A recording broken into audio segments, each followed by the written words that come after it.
안녕하세요. 매일같이 사연을 듣기만 하다가 큰맘 먹고 제 사연을 글로 쓰게 된 36살 된 여자입니다. 저도 제가 이곳을 찾아와 이야기만 듣고 가기만 반복했지 제가 제 이야기를 여러분께 소개하게 될 거라고는 상상도 하지 못했습니다. 사실 저는 그동안 제가 참고 살면 된다고 생각을 하고 다른 분들의 용기 있는 결심을 응원하기만 했었는데요. 이제는 제가 그 응원을 전해받아야 할 시간인 것 같습니다. 시작부터 왜 이렇게 비장한가 싶으시죠? 물론 기상천외한 사건 사고가 많이들 있으니까 제 이야기가 그저 그런 평범한 일상이라고 생각이 드실지도 모르겠습니다. 인생을 뒤흔들 만큼 큰 사건이 있었던 것은 아니지만 많은 분들이 오히려 저의 이야기에 공감을 해주실 거라고 생각해봅니다. 원래 옆집 이야기가 제일 재밌고 친구들 싸움이 제일 흥미진진한 이야기인 것처럼 저도 여러분의 이웃으로서 속 시원한 이야기를 소개해드리고 싶습니다. 항상 시댁이라는 존재는 내로남불, 내가 하면 로맨스, 남이 하면 불륜이라는 말이 딱 어울리게 행동을 하는지 모르겠습니다. 정말 끝판왕을 확인했다고나 할까요? 어마어마한 우리 시댁의 이야기, 지금부터 시작할 테니 마음 단단히 먹고 저와 함께 빠르게 출발해 보도록 하시죠. 말로만 듣던 웰컴 투 시월드라는 이야기는 저와 전혀 상관없는 이야기일 것이라고 생각하면서 평생을 살아왔습니다. 저도 구김살 없이 자랐고 할 말 다 하는 성격을 가지고 있었기 때문에 내로남불 같은 건 제 주위에서 일어난 적도 없었고요. 항상 제가 나서서 일을 해결하곤 했거든요. 뭐랄까 사내로 태어났으면 장군감이다 싶은 사람, 그게 바로 접니다. 우리 부모님께서는 제가 사내대장부 같은 성격을 하고 있었으니 어디 내놔도 걱정 없다고 하셨었고요. 불의를 보면 참지 못하고 부당한 대우를 견디지 못하는 성격으로 친구들 사이에서 인기도 꽤 좋았던 사람이 바로 저란 말입니다. 그런데 제가 진짜 생각만 해도 속이 답답한 시댁과 인연을 맺게 되었고 내로남불의 끝을 확인하고 혀를 내두르게 되었습니다. 저랑 남편은 선을 봐서 결혼을 하게 되었는데 서로의 집안이 평범하게 잘 맞았고 어디 하나 모자라거나 과한 점이 없었기에 잘 맞는 사람이라고 생각했습니다. 가족과 가족 간의 화합이다 보니까 한 집안이 너무 치우치면 결실을 맺기 힘들다고 하는데 저희 두 사람은 정말 평범한 집안에서 태어나 평범하게 자라왔기에 별 문제가 되지 않았습니다. 거기다가 남편이 순둥하고 둥글게 살자는 사람이고 어떻게 보면 묻어내서 같이 살기엔 안성맞춤이라고 생각을 하게 되었습니다. 물론 그 순한 성격이라는 게 결혼해서는 답답하고 미련하게 느껴진다는 걸 몰랐죠. 네, 몰랐습니다.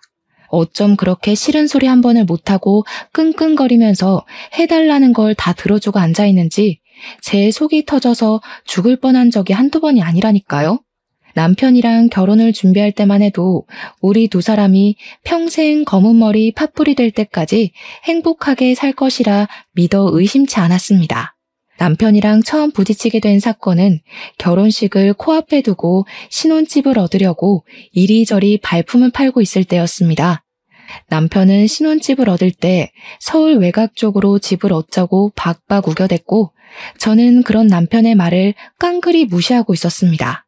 당연히 외곽 쪽으로 가게 되면 교통도 불편하거니와 출퇴근이 너무 멀고 차도 막히고 대중교통에는 사람이 잔뜩 몰렸기 때문입니다. 무엇보다 저는 친정 쪽 근처에 집을 얻고 싶다는 생각이 강하게 있었기 때문에 친정과 매우 멀어지는 외곽 쪽은 아예 후보에도 없었던 지역이었습니다. 남편 회사가 외곽 쪽이랑 가까우냐? 그것도 아니랍니다. 오히려 남편 회사는 저희 회사와 더 가까웠기 때문에 외곽으로 나가면 남편 또한 억수로 거리가 멀어지는 건 똑같았습니다. 거기다가 나중에 아이라도 낳게 된다면 친정에 맡기기가 편하니까 당연히 여자라면 친정 근처에 살고 싶은 마음이 가득하지 않겠습니까? 근데 남편은 시댁이랑은 거리가 멀어지고 친정이랑만 가까우면 시모가 서운해할 거라면서 둘 다 거리가 먼 외곽으로 가자고 하는 겁니다. 싫다고 제가 박박 우기면서 의견 차이가 좁혀지지 않는 와중에 저희 부모님께서 집을 얻을 때 돈을 보태주겠으니 친정 근처로 오라고 말씀을 하셨습니다. 남편도 대출이 부담되고 돈이 더 급했던 터라 알겠다고 하고 결국에는 친정 근처로 집을 얻게 되었습니다. 그랬더니 시모가 나한테 어떻게 친정 근처로 냉큼 갈 수가 있냐? 친정에서 돈을 지원해준다고 했어도 시댁 옆에 살겠다고 이야기를 해야 하는 거 아니냐고 핀잔을 주셨습니다. 알고 보니까 시모가 외곽 쪽으로 이사를 가려고 알아보고 있었다고 하더라고요. 근데 저희가 친정 근처로 가니 외곽으로 이사를 가지 않겠다고 하더라고요. 신혼집을 그쪽으로 얻었으면 남편과 시모의 농간에 제대로 놀아날 뻔했던 것이었습니다. 친정집은 지금 시댁이 사는 동네보다 집값이 더 비쌌거든요. 재개발해서 아파트도 전부 새 것이었고요. 저는 뒤통수를 맞은 느낌이 드는 걸 지울 수 없었지만 결과적으로 일이 벌어진 건 아니어서 참았습니다. 남편에게는 누나, 그러니까 손이 신우가 하나 있었는데 저와 남편이 결혼을 하기 전에 신우가 이혼을 한 번 하고 애 딸린 남자와 재혼을 한 상태였습니다. 그러니까 신우가 키우는 아이, 시조카는 친자식이 아니었는데 진짜 이 기집애도 시자가 붙은 조카라고 대박 여우더라고요. 저한테는 오빠가 하나 있었는데 오빠랑 저랑 나이 차이가 10살이나 났습니다. 터울이 꽤 크죠? 제가 늦둥이였거든요. 오빠는 일찍 결혼을 했기 때문에 조카가 중학생이 되었는데 결혼하기 바로 전에 중학생이 된 기념으로 제가 좋은 선물을 하나 해주고 싶었습니다. 어떤 선물을 해줄까 고민했는데 실용성 있는 선물이 좋겠다 싶어서 제 친조카이니까 휴대폰을 선물로 사주게 되었습니다. 휴대폰을 바꿔야 할 시기가 오기도 했고 요즘 아이들이 어떤 휴대폰을 쓰냐에 따라서 인기의 척도가 바뀐다는 이야기를 들었거든요. 그래서 조카에게 휴대폰을 사주고 아껴서 조심히 쓰라고 신신당부를 했습니다. 그 이후에 결혼을 했고 시댁에 밥을 먹으러 갔는데 시조카가 입이 대빨 나와서 밥을 먹는 둥 마는 둥 하고 있더라고요. 신우는 그런 시조카를 무시하고 있고 저는 분위기가 이상해서 시조카에게 무슨 일이 있길래 그렇게 불만이 가득한 얼굴로 밥을 먹고 있냐고 물어보았습니다. 아니 글쎄, 우리 딸이 이번에 초등학교 6학년이 됐잖아. 근데 친구들이 전부 사과폰인지 뭔지를 쓴다고 그걸로 바꿔달라고 조르잖아. 가격이 무려 130만 원인데 내가 그걸 어떻게 사줘? 비싼 거는 못 사주지. 아, 사과폰? 이번에 처조카 선물해준 그 핸드폰 말하나 보다. 이번에 처조카가 중학생이 됐거든. 그래서 선물로 하나 사줬었지? 진짜요? 저도 그거 가지고 싶어요, 숙모. 저도 초등학교 6학년 올라간 기념으로 사과폰 사주세요. 네? 그러면 민지도 중학생이 되면 숙모가 생각해 볼게. 숙모, 1년만 더 지나면 중학생 되는데 그냥 저 지금 사주시면 안 돼요?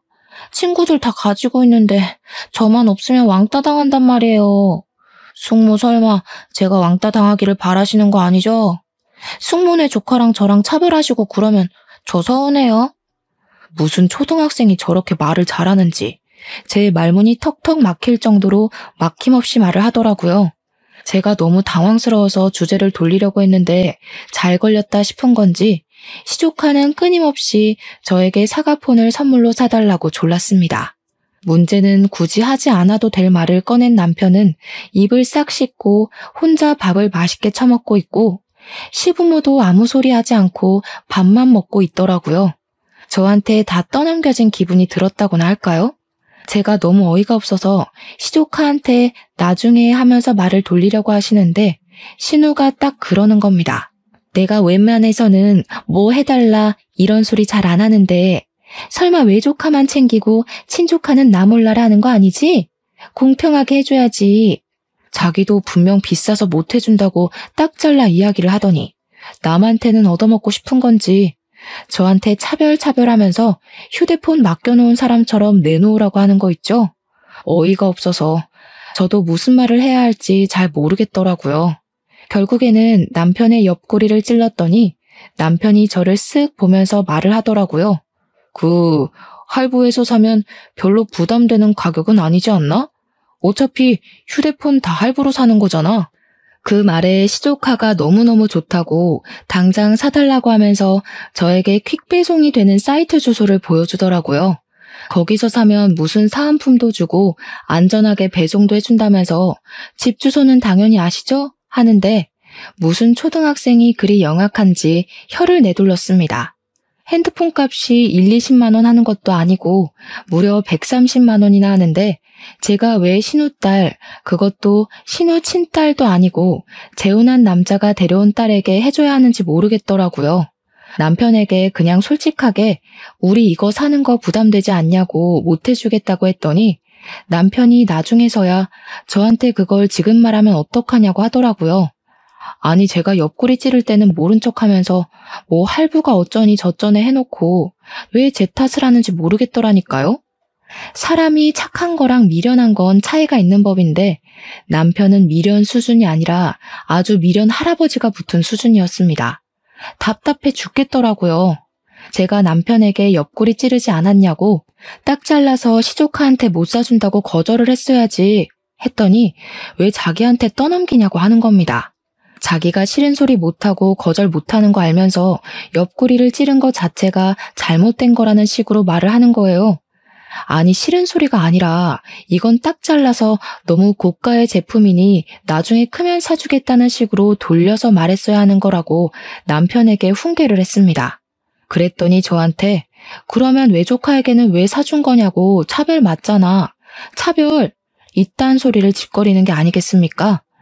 저는 남편에게 그래 내가 내 조카 사주는 건 그렇다 치고 네 조카의 핸드폰까지 왜 내가 사줘야 하냐고 네 용돈에서 사주라고 했더니 구시렁거리더라고요. 남들에게 싫은 소리 못한다고 하더니 나한테는 잘만 하네. 나한테 하는 것처럼 너네 누나한테 말을 하라고 비꼬아줬습니다. 그러니까 지도 좀 겸연쩍었던 건지 뭔지 지 용돈에서 할부로 사주더라고요. 근데 그 휴대폰 주자마자 신우가 나한테 이런 비싼 걸 사주다니 너무 고맙다면서 잘 쓰겠다고 신이 나서 말을 하더라고요. 그도 그냥 씩 웃으면서 아니라고 그거 남편이 조카 사주겠다고 자기 용돈으로 사준 거라고 했더니 신우가 갑자기 입을 합 다물더라고요. 자기 동생이 산 게 맞냐면서 아니 올케는 뭐하고 내 동생이 이걸 사? 하면서 뾰족하게 나를 세워서 이야기를 하는 게 아니겠습니까? 진짜 어이가 없어서. 그러니까 공짜로 선물 받고 싶은데 자기 가족이 아니라 저에게 받고 싶었던 것입니다. 굳이 저를 고집하는 이유가 뭐겠습니까? 제 동생 돈은 아깝고 제 돈은 안 아깝다 이거죠. 그래서 신우에게 너 돈 내 돈이 어디 있는 거냐고 부부니까 다 같이 쓰는 거라고 각자 자기 조카 챙기면 서로 정도 싹두고 좋지 않겠냐고 말했습니다. 신우가 저에게 완전 정색을 하고 알겠다고 한마디 딱 하더니 시모에게 가서 치사하게 싹 다 잃은 거 있죠? 진짜 입도 어찌나 가벼운지. 시모가 저한테 전화를 해서는 우리 아들이 용돈 받아서 쓰는 것도 화가 나서 죽겠는데 그 돈 쪼개서 애 휴대폰을 사주는 게 말이 되냐고 하더라고요. 무려 130만 원짜리를 용돈에서 어떻게 사주냐고 우리 아들은 굴무라는 거냐면서 막 화를 내는 거예요, 글쎄. 시모에게도 도대체 뭐가 문제냐고. 나는 내 조카 챙기고 남편은 자기 조카 챙긴 건데 서로 조카들 챙기고 사이 좋아 보이잖아요. 하면서 시모 속을 더 뒤집어 놨습니다. 시모가 저한테 뭐라는 줄 아세요? 어쩜 그리 반반 딱 나누려고 하냐면서 저한테 네 용돈으로 사주면 되지 하는 겁니다. 저도 웃으면서 제가 왜요? 하고 말을 했더니 시모가 저한테 말을 싹 수 없게 해서 열이 받아서 더는 통화 못하겠다고 전화를 끊어버리더라고요. 그러고는 남편한테 전화를 해가지고 우리 아들 불쌍해서 어쩌니 용돈 받아 쓰는 것도 마음 아파 죽겠는데 130만 원 할부금을 무슨 수로 갚니? 했나 보더라고요. 남편이 저한테 와서는 도대체 시모한테 무슨 소리를 어떻게 했길래 직접 전화가 와서 자기한테 곡소리를 내냐고 하더라고요. 제가 뭘 어쨌다고 곡소리를 낸다는 건지 저도 궁금하긴 하더라고요. 뭐 남편한테는 어쩌긴 뭘 어쩌겠냐고 그냥 할 말 한 것뿐이라고 이러나 저러나 틀린 말 한 건 하나도 없으니까 저한테 그 부분으로 더 이상 말 걸지 말라고 했습니다. 남편이 저한테 자기 엄마가 마음이 여리고 상처가 많은 사람이라며 말을 앞으로 조심하라는 식으로 충고를 하는 게 아니겠습니까? 어른한테 고분고분하게 굴 줄도 알아야지 너무한 거 아니냐고 구시렁거리더라고요. 아니 싫은 소리 못한다는 사람이 왜 저한테는 그리 쉽게 잘만 하는지, 이런 사람을 평생 믿고 살아도 괜찮은 건지 헷갈리더라고요. 시모는 그 뒤로도 저희 집 살림에 엄청나게 간섭을 하기 시작했습니다. 치가 떨려서 시모 전화를 받고 싶지 않을 정도였어요. 우리 아들로 시작된 전화는 결국 너는 애가 그거 하나 신경을 못 쓰니? 하는 말로 끝나곤 했거든요. 저에게 전화를 해서는 우리 아들이 겉절이를 좋아하니까 일주일에 한 번씩 배추를 절여다가 겉절이를 해서 먹이라는 소리. 제철 나물은 꼭 먹어줘야 몸이 튼튼해지는 거니까 이번에는 시금치를 데쳐라, 이번에는 냉이를 무쳐라 하는 소리. 결혼 전에는 아침마다 토마토와 케일, 사과 같은 걸 갈아서 찻즙 주스를 꼬박꼬박 먹였으니 너도 아침에 일어나서 찻즙 주스 신선하게 내려서 꼭 한 잔씩 주라는 소리. 영양제를 매일 챙겨주지 않으면 까먹고 먹지를 않으니까 알람 맞춰놓고 하나씩 먹여야 한다. 비타민이랑 칼슘은 시간차를 두고 먹여라 하는 소리. 아니 무슨 우리 남편은 알람도 못 맞추는 바보입니까? 왜 그거를 일일이 저한테 하라고 시키는 건지 정신 나가는 줄 알았습니다. 남편이 아니라 애를 키우는 기분이 드는데 제가 남편에게 제철마다 꼭 나물을 먹어야 하는 거냐, 찻즙 주스 마시는 걸 좋아하냐 물어봤죠. 그랬더니 해주면 좋지 하면서 뭉뚱그려 말을 하길래 결국에는 반찬 가게에서 사다가 나물 반찬을 주었습니다. 남편이 언제 이걸 다 했어 하면서 좋아하길래 반찬 가게에서 사온 거라고 솔직하게 말을 했거든요. 그랬더니 그걸 글쎄 시모에게 가서 고스란히 이야기를 한 겁니다. 집에서 반찬하는 게 뭐가 어렵다고 그걸 사다 먹이냐면서 정성이 들어가야 하는 거라고. 그래서 저는 사 먹는 게 만들어 먹는 것보다 절약이 된다. 나물 반찬 해줘봐야 한 끼 먹고 안 먹던데 집에서 하면 양이 많아지니까 다 상해버린다고 했습니다. 그러니까 시모가 시금치 같은 것들은 된장에 묻히고 간장에도 묻히고 된장국을 끓여도 되고 하면서 저도 아는 레시피를 막 말해주더라고요. 아니 누가 몰라서 안 해먹겠습니까? 그렇게 묻혀봐야 다 상한다니까. 제 말의 포인트를 못 잡으시는 것 같았습니다. 그래서 신모에게 그냥 어머님이 매번 나물 무치신다고 하니까 하실 때 넉넉하게 해서 저희 집에도 좀 가져다 주세요 했습니다. 그 말을 했다고 또 기분이 상해가지고 자기한테 해서 갖다 줄 생각은 안 하고 자기를 시켜 먹을 궁리만 하는 며느리라고 잔소리를 하시더라고요. 제가 나물 반찬을 좋아하는 것도 아니고 먹지도 않는 반찬인데 본인 아들 먹일 거면 본인 손으로 해서 먹이는 게 맞지 않나 싶고요. 시모의 잔소리에도 저는 굽히지 않고 꿋꿋하게 반찬 가게에 가서 반찬을 사다가 먹였습니다. 결혼한 지 6개월쯤 지났을 때였습니다. 어느 날 퇴근을 하고 집에 들어갔더니 집이 시끌시끌 하더라고요. 집에 누가 올 사람도 없는데 왜 이렇게 시끄럽나 하고 현관 바닥을 딱 보는데 신발이 어마어마하게 많이 있는 게 아니겠습니까? 순간 불안한 마음이 제 머릿속을 확 스쳐 지나가는데 현관 중문을 열고 거실 쪽으로 발을 디뎠더니 신우가 빼꼼 고개를 내밀더라고요. 올케 왔어? 저희 집에서 지금 뭐 하세요? 집에 들어가 보니까 신우의 시조카는 물론이고 시모까지 와 있는 게 아니겠습니까? 남편은 거실 소파에 누워서 휴대폰을 만지고 있더라고요. 어이가 없는 동시에 이게 무슨 일인가 싶어서 시모에게 물어봤더니 아무렇지 않게 대답을 하시더라고요. 어쩜 너네는 이사를 해놓고 한 번도 집에 놀러 오라는 소리를 안 하니? 그래서 우리가 이렇게 시간 내서 한번 찾아와 봤다. 배고프니까 얼른 밥부터 해라. 지금 시간이 꽤 늦었는데 아직도 식사를 안 하셨어요? 식사 준비하려면 시간이 꽤 걸릴 것 같은데 그냥 시켜 먹는 게 좋을 것 같아요. 뭐 드시고 싶으신 거 없으세요? 여기 웬만한 음식은 다 배달 오거든요. 그랬더니 시모가 옳았구나 잘 걸렸다 하는 말투로 말을 하시더라고요. 아니 지금 시어머니를 앉혀놓고서는 배달 음식이 가당키나 한 소리야? 네가 그러고도 주부가 많니?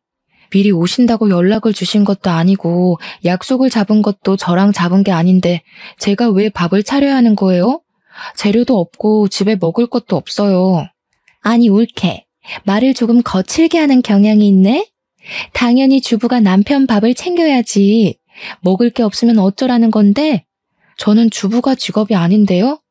엄연히 직장이 있는 사람이에요. 저 4대 보험도 되거든요? 그러는 신우는 아주버님 밥 안 챙기고 여기서 뭐 하시는 거예요? 어머님도 집에 가셔서 아버님 식사 챙겨주셔야 하는 거 아닌가요? 그러니까 신우도 시모도 입을 싹 다물더라고요. 그러길래 도대체 왜 저를 못 잡아먹어서 안달인지 모르겠다니까요. 신우도 괜히 민망한지 자기 남편은 밖에서 밥 먹고 온다고 했다고 조용히 말을 하더라고요. 그러니까요. 아주버님도 밖에서 저녁 사드시고 온다는데 저희는 왜 사 먹으면 안 되냐고요. 아유, 말대답. 너네가 평소에 뭐 해먹고 사는지 궁금하니까 밥 한번 차려봐. 짜증이 확 나고 저러는 이유가 투명하게 보여서 그냥 라면 5개를 끓이고 반찬 가게에서 사온 나물이랑 김치를 꺼냈습니다. 김치도 일부러 보란 듯이 대형마트에서 파는 봉지김치를 꺼냈더니 시모가 기겁을 하면서 이런 중국산 김치를 먹는 거냐고 화를 내는 게 아니겠습니까? 대기업 마크가 떡하니 찍혀 있는데 중국산은 무슨 얼어 죽을 중국산이라는 건지. 어머님, 땡땡 기업 모르세요? 대한민국 10대 기업 안에 드는 땡땡 기업이요. 이 김치 거기 회사에서 나온 건데 국산 김치가 어떻게 중국 김치예요? 너무 재밌다. 그럼 땡땡 기업이 중국 기업이라는 소리예요? 어디 가서 그런 이야기 하시면 큰일 나요. 그랬더니 시모가 자기는 라면 안 먹는다고 밥 달라고 하기에 저쪽에 가시면 즉석밥 있으니까 데워 드시라고 했습니다. 저도 열이 받으니까 막 나가게 되더라고요. 말을 뱉으면서도 어찌나 속이 시원하던지 정말. 제가 룰루랄라 공격들을 다 받아쳐내니까 작전을 바꾼 건지 뭔지 시모가 아이고 우리 아들 불쌍해서 어떻게 하는 겁니다. 불쌍한 우리 아들, 엄마가 옆에 딱 붙어서 살았어야 밥도 챙겨주고 하는 건데. 그래, 이건 올케가 좀 너무했다. 다른 것도 아니고 라면 하나 딱 끓여주는 거야? 맛만 좋은데 왜 그래? 와, 숙모, 라면 진짜 잘 끓이시네요. 쩐다 쩔어. 면 꼬들꼬들한 거 봐. 그 와중에 시조카는 맛있다면서 신나서 라면을 먹더라고요. 이게 사과폰의 힘인가 싶기도 했습니다. 그날 그렇게 라면만 먹고 돌아간 시모는 이가 갈렸는지 한동안 잔소리도 하지 않으셨습니다. 또 시간이 조금 흐르고 저희 친오빠가 중학교 들어간 딸이 첫째인데 이번에 둘째 아들을 아주 큰 터울을 가지고 낳게 되었습니다. 나이 차이가 꽤 많이 나는 늦둥이인데 부부 금술이 좋아서 그런 건지 예상치 못한 아이가 떡하니 생겼고 이것 또한 축복이라면서 아이를 무리해서 출산하게 되었습니다. 아들을 낳았다면서 당연히 우리 집에서도 무척이나 좋아하셨고 저도 선물을 챙겨서 둘째 조카를 보러 가고 했습니다. 근데 그 소식을 시댁에서 들은 건지 저한테 시모가 대뜸 전화를 하지 않겠습니까? 그러더니 저에게 집 근처에 백화점이 있냐고 물어보시더라고요. 그래서 백화점 있다고 15분 거리에 있는데 무슨 일이시냐, 뭐 필요한 게 있으시냐 상투적인 질문을 드렸습니다. 그랬더니 백화점 지하 코너에 가면 비싸고 질이 엄청 좋은 과일들이 많이 나왔을 거라고 하시더라고요. 지금이 뭐 사과가 제철이니 어쩌니 하시는데 왜 그러시나 싶었죠. 사과가 드시고 싶어서 사오라는 이야기를 돌려 하시는 건가 했는데 저한테 그 과일을 사다가 전용 세제 말고 식초물에 깨끗하게 씻으라고 하더라고요. 과일 세척 세제를 쓰면 뭐 나쁜 성분이 섞여 있을 수밖에 없거니와 깨끗하게 다 씻겨 내려가지 않는다 어쩐다 하면서요. 그 이후에 믹서기 같은 곳에다가 갈면 건더기가 생긴다면서 저에게 깨끗하게 씻은 과일을 강판에다가 정성스럽게 갈아 내리라고 하셨습니다. 순간 우리 둘째 조카를 챙기라고 이러시는 건가 싶어서 아직 너무 신생아라서 과일은 먹을 수 없다고 이야기를 했더니 시모가 응? 하시더라고요. 뭔 소리를 하는 게냐? 우리 아들 주라고, 우리 아들. 우리 아들이 과일을 깎아 놓으면 잘 챙겨 먹지를 않아. 그러니까 그렇게 강판에 갈아서 냉장고에 넣어둬라.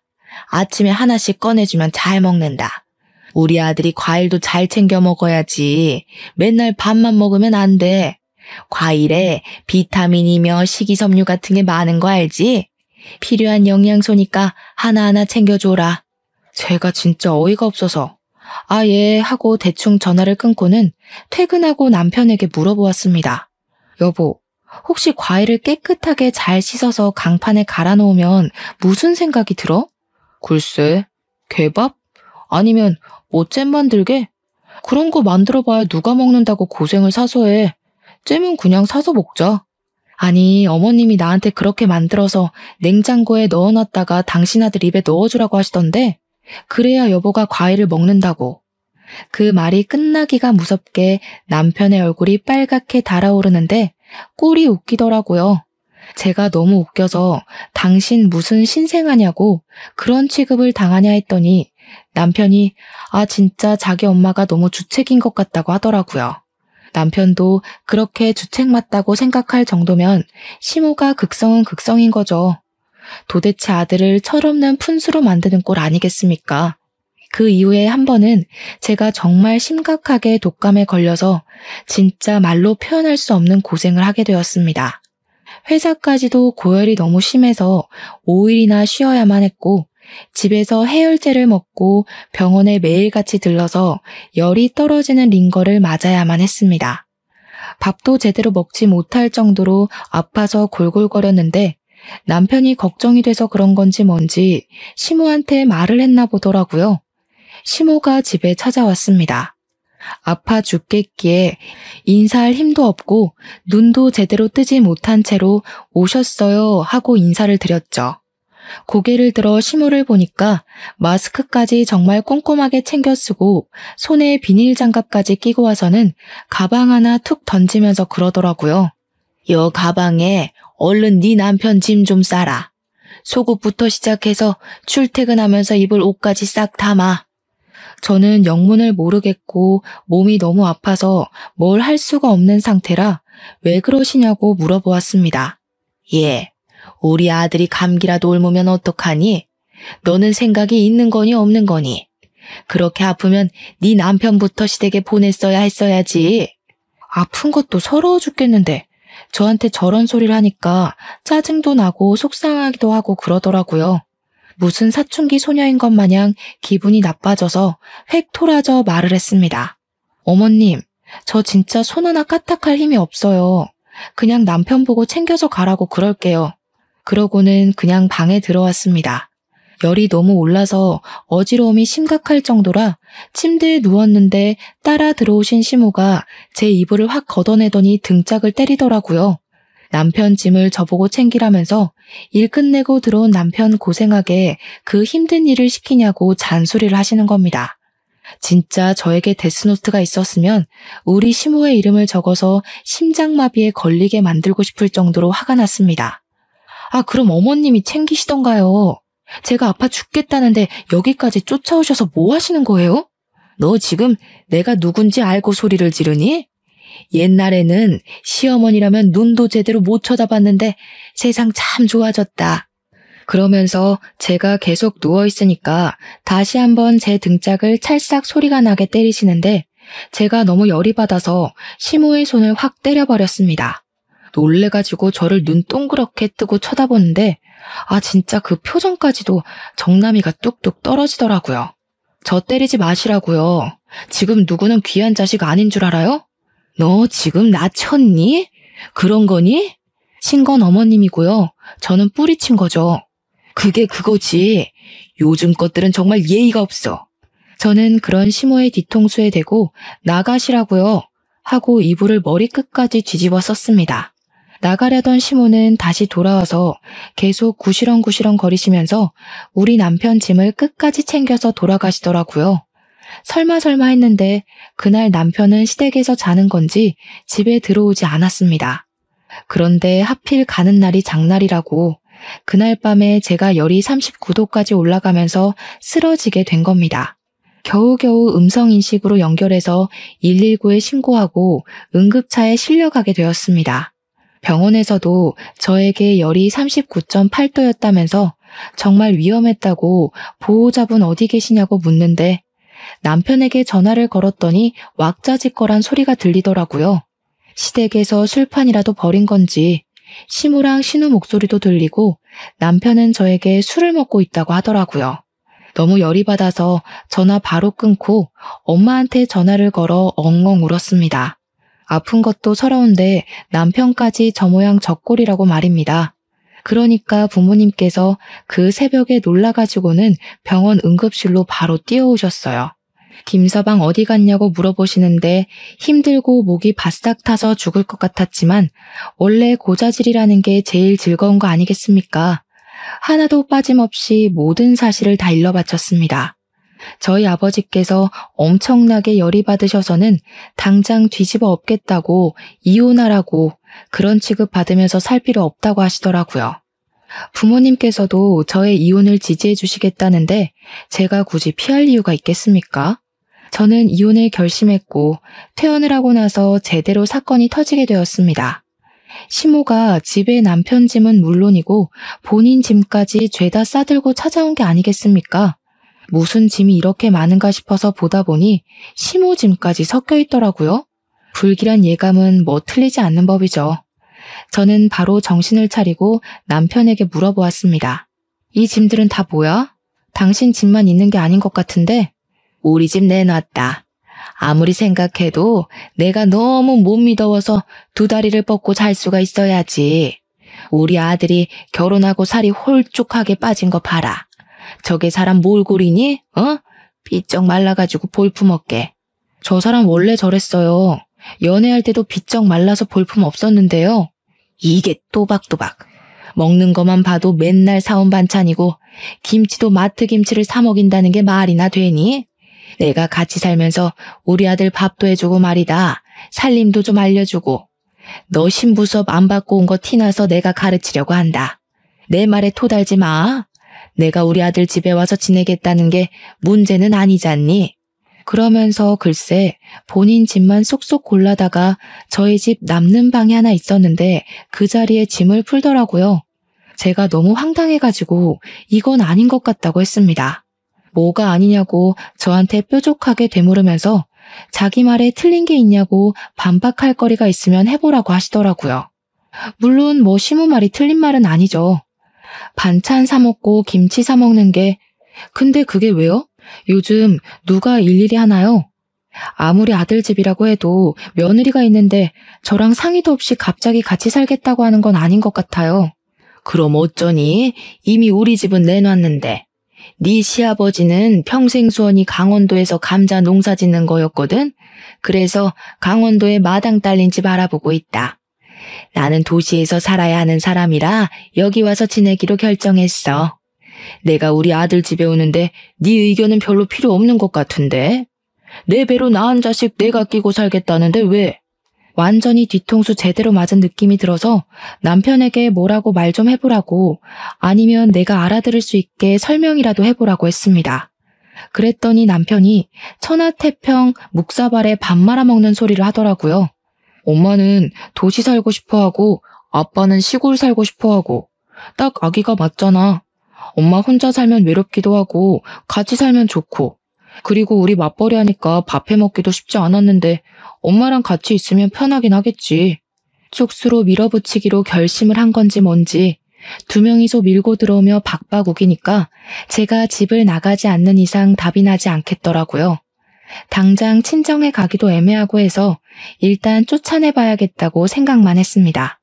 근데 다음날 퇴근하고 집으로 오니 남편의 말대로 밥이 차려져 있기는 개뿔, 재료만 수북히 쌓여 있더라고요. 이게 다 뭔가 싶어서 시모를 바라보았습니다. 그러니 시모가 저에게 타이밍 맞춰서 잘 왔다면서 이제 밥을 하자고 하더니 양파를 썰어라, 국을 해라, 볶아라, 감봐라, 차려라 난리를 부렸어요. 이게 남편이 말하는 밥 해주러 온 시모인 건가 싶어서 멍하니 남편을 바라보았죠. 그저 시모는 제가 하는 걸 지켜보러 온 사람이었습니다. 그러면서 우리 아들은 적어도 오첩밥상은 있어야 한다면서 저에게 앞으로 반찬 신경을 쓰라고 이야기를 하는 것이 아니겠습니까?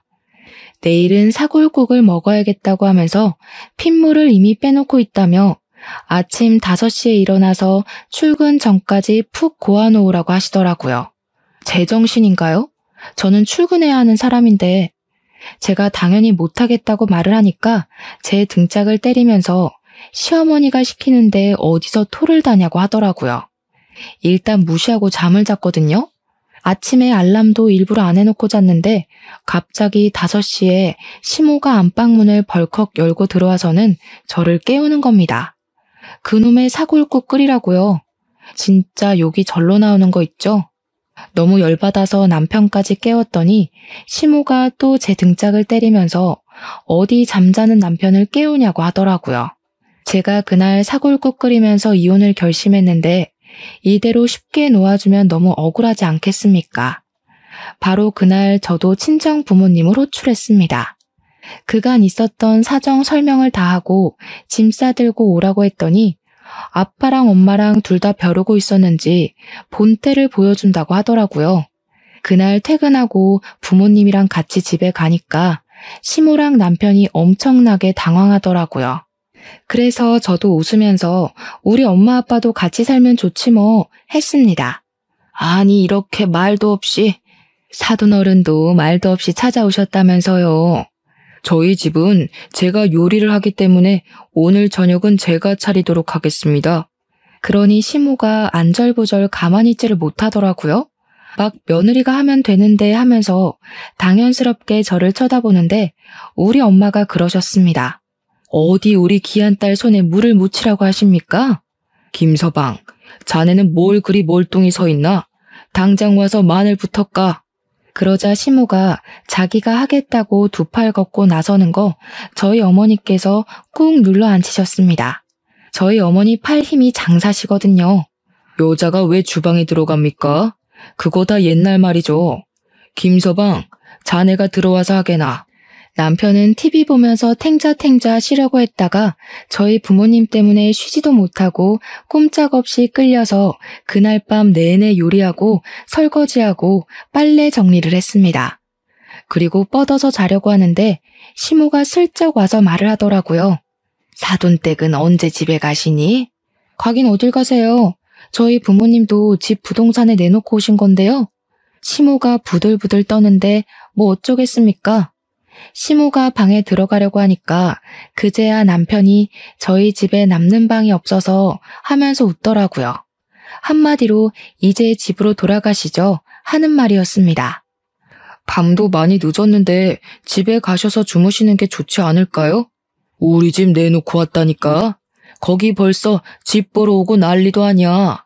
우린 거실에서 잘게. 그러시더니 집에서 가지고 오신 이불을 떡하니 펼치시더라고요. 남편이 저를 보면서 입모양으로 어떻게 좀 해보라고 하는데 제가 왜 그래야 하죠? 뭘 어떻게 해. 엄마 아빠 같이 살면 좋지. 나중에 우리 애도 다 봐주실 텐데. 우리 엄마 있잖아. 어제 못 봤어? 하나하나 나 시키시던 거? 그리고 새벽 4시 30분에 아빠가 안방에 들어와서 남편을 깨우기 시작했습니다. 남편이 비몽사몽에 왜 그러시냐고 주말인데 하고 대꾸를 했죠. 남자가 이 시간까지 자는 게 말이 돼? 일단 나랑 나가서 운동이라도 좀 하세. 자네 놈이 일이 비실비실해서 되겠어? 이러니까 손주 소식이 없지. 눈곱도 떼지 못한 남편을 끌고 나가서 동네 산을 뛰고 오셨다더라고요. 남편이 헉헉거릴 때마다 등짝을 때리면서 뛰어, 뛰어 하셨다는데 저희 아버지 취미로 마라톤 하시는 분이시거든요. 남편이 완전 녹초가 되어서 들어오니까 시모가 화들짝 놀라고 아버지께서는 이제 밥하자 하시더니 남편한테 요리시키더라고요. 아침 먹고 남편이 잠을 좀 자겠다고 하니까 아버지께서 점심 준비를 해야지 무슨 잠을 자냐고 점심에는 육개장 끓이자고 재료 손질부터 하자고 하시더라고요. 그러면서 남편 점심 먹고 설거지할 때까지 못 쉬게 했습니다. 시모는 발 동동 구르는데 아빠가 집안꼴이 이게 뭐냐면서 대청소하게 여자들은 나가서 커피라도 마시고 오라고 하더라고요. 남편은 울상으로 저를 바라보는데 파이팅 한번 해주고 엄마 팔짱 끼고 나왔습니다. 얘, 정말 해도 해도 너무한 거 아니니? 주말인데 우리 아들 쉬지도 못하고. 어머, 우리 딸 이야기 들어보니까 지금까지는 우리 딸이 다 했다는데요? 그러면서 엄마랑 시모랑 다툼이 일어나기 시작했고 저는 당연히 엄마 편을 들었습니다. 요즘 누가 여자 할 일, 남자 할 일 나누냐고. 그렇게 따지면 저도 직장 다니면서 돈을 벌고 있지 않냐고 시모에게 퉁명스럽게 대꾸를 했습니다. 이혼하기로 마음을 먹고 난 다음이라 그런지 말투도 존중을 해줄 필요가 전혀 없더라고요. 집으로 돌아가니까 남편이 더 이상은 비 못 맞추겠다면서 시모를 내보낼 테니 저희 부모님도 빨리 집으로 보내라고 하더라고요. 그래서 저는 미리 준비한 이혼 서류를 꺼냈습니다. 그게 뭐냐? 시모는 화들짝 놀라고 부모님께서는 서둘러서 짐을 챙겨주셨습니다. 아니 무슨 이혼이 애들 장난이야? 애들 장난이 아니라서 이혼하는 거죠. 저는 더 이상 이렇게 못 살아요. 저희 부부도 우리 딸 귀하게 키웠는데 여기서 구박받으면서 지낼 이유 하나 없습니다. 협의 이혼하고 집은 반반 했으니까 반반 나눠. 혼수는 네가 해온 건 네가 들고 가고 내가 해온 건 내가 들고 갈게. 우리 뭐 더 정리할 것도 없잖아? 제 입에서 이혼 이야기가 나오니까 남편이 이혼 못한다고 배 내밀고 항의를 하더라고요. 그래? 그럼 소송할게. 내가 당한 시집살이면 위자료도 꽤 받겠다. 제가 위자료 소송 이야기까지 꺼내니 시모가 자기가 잘못했다면서 앞으로는 간섭 안 하겠다고 한 번은 그냥 넘어가자고 하더라고요. 그 말을 제가 어떻게 믿겠습니까? 그냥 짐 싸서 나온 뒤에 이혼하자고 계속 이야기를 했더니 남편이 협의 이혼해주겠다고 하더라고요. 위자료를 챙겼더라면 더할 나위 없이 좋았겠지만 빨리 저 지겨운 인간들이랑 인연을 끊고 싶어서 그냥 협의 이혼으로 진행했습니다. 지금은 친정에서 편안하게 마음 안정을 취하며 앞으로 어떻게 미래를 꾸며나갈지 계획을 쓰고 있는 중이랍니다. 이혼한 지 이제 한 달밖에 되지 않았지만 벌써부터 명치에 얹힌 분노들이 다 내려가는 느낌이네요. 제 이야기처럼 여러분들의 화도 가라앉고 분노도 사라지길 바라며 오늘의 사연은 여기까지 적어보겠습니다. 저의 긴 사연 들어주신 여러분 정말로 감사드립니다.